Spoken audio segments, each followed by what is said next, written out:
Good day, viewers. So I am currently having a bit of an issue with my truck that I've had for 7 years.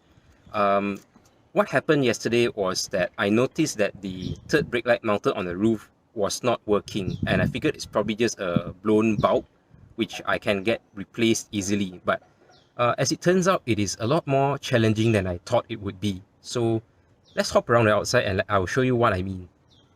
So as you can see, there are no screw heads visible on the outside of the truck at all, especially on the housing of the third brake light. So that means the only way to remove this housing is from the inside of the cabin. And I've had a look around the brake light housing as well. There is no crevice that I can put a screwdriver to pry open the cover just to access the bulb. So I guess that only leaves me one option, which is to dismount the brake light housing from the body of the truck from the inside of the car. And just to confirm my theory, I went on the internet to search for some guides, and I was right. As it turns out, I do need to remove the head lining entirely just to get to the nut or screws that are holding the brake light in place. So to remove the headliner sounds like a complex job, and you're right, it is. So let me walk you through the process of removing the headliner of this truck. So first, there are a couple of clips on either side of the cabin light, which is a little bit tricky to remove because maybe it's just me. I didn't know how they were held on to the clip on the other end. So I dare not yank it out just in case I break the clip and it's not usable anymore. So that itself took me around 15 minutes just for one clip, and I'm not done with the other one on the other side yet. So that is 15 minutes alone just to figure out how to remove one clip. Then moving on, I've got to remove the cabin light from the top of the ceiling. This is a little bit easier because I found a video that has a close-up shot of how you should remove the cabin light. So it was a relatively straightforward process, though challenging as well. But once I've got access to the screw heads, it was very easy from there onwards. So after the cabin lights and the clips are removed, you've got to remove these seat belts on the back of the truck before you can actually remove this panel here on the inside. So after you remove this, I believe you've got to remove another panel from the back where the umbrella is currently blocking. And then you've got to remove these grab handles as well, which is a much more straightforward task, I should say, because it's just held in with two screws behind these two covers. So moving on further forward, you've got another grab handle here on the B pillar, and also you've got to remove the seat belt for the front passenger before you can actually remove this cover that's holding the headliner in place. So I'm not sure if you're going to go any further to remove the grab handles for the front as well.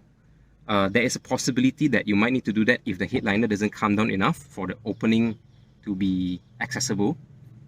If you need to go even further forward, there's another set of grab handles on the front, on the A pillar. So that's just on the passenger side. You've got to do the same on the driver's side as well in order to remove the entire head lining. So I reckon it's going to take an expert about half an hour at least to just remove the head lining to get to the screws or nuts that are holding the third brake light in place. And I was trying to get my head around what the designers were thinking when they were designing this truck. Perhaps they overlooked the fact that we would at some point need to replace the third brake light bulb because it would fuse. It will not last the entire lifespan of the vehicle, let's face it. But all we need really is just to have a small opening of the headliner, just like you would in your boot of your sedan. There is actually a part where you can just tap open and access the rear light cluster if you need to replace any bulbs there. So yeah, it's the same concept that we just need here in the back of the truck, but it was just not taught, or maybe it was not supposed to be a DIY job. I don't know which is which. So what I actually have here is the owner's manual of the truck, and let me show you what are the items that they actually include when it comes to bulb replacement. So this is the owner's manual of the Navara D40 that I have here with me, and yeah, that's the cabin light for my truck that I've just removed earlier. So let's go to the DIY section of the manual that explains or illustrates to you how you can access the different parts of the vehicle for any maintenance works. So that's the engine compartment. Let's not go there. Lights is what we are after. So in this diagram here is actually labeled where number 8, that is the light that we're interested in. So there's pretty much every light that's equipped on this truck labeled here, but I just couldn't find the instructions to replace the high mount stop light. So this page is basically how you should replace the signal lights. This is the fender mounted signal lights, and the clearance light is basically part of the main headlight. Then on the second page we have the front turn signal lights, which are part of the main headlight housing. That's for your number plate, and that is for the rear combination tail light. So that's a much easier thing to replace because all you need to do is just to undo 2 screws and the whole assembly comes off from the truck.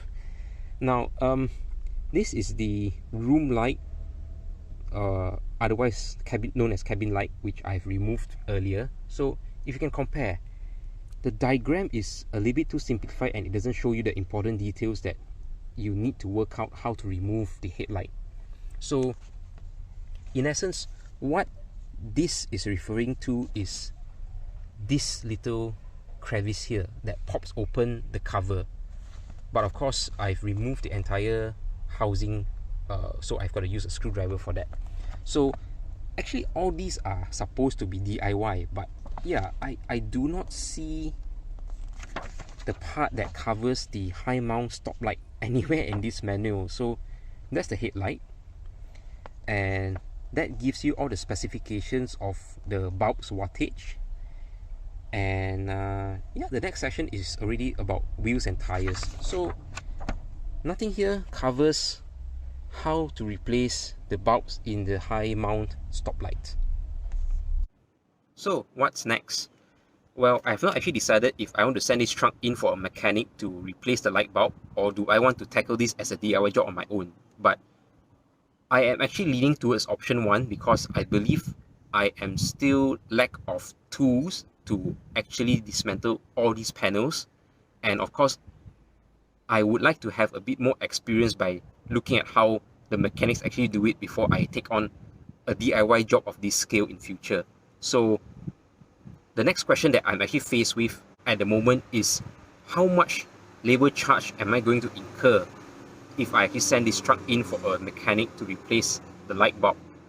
But I guess we just have to stay tuned and find out, because I have not actually contacted any workshop yet at this stage. So I will probably make another video just to show you what the truck would look like internally at least, when the mechanic is actually replacing the light bulb. So yeah, stay tuned, and I'll see you in the next video.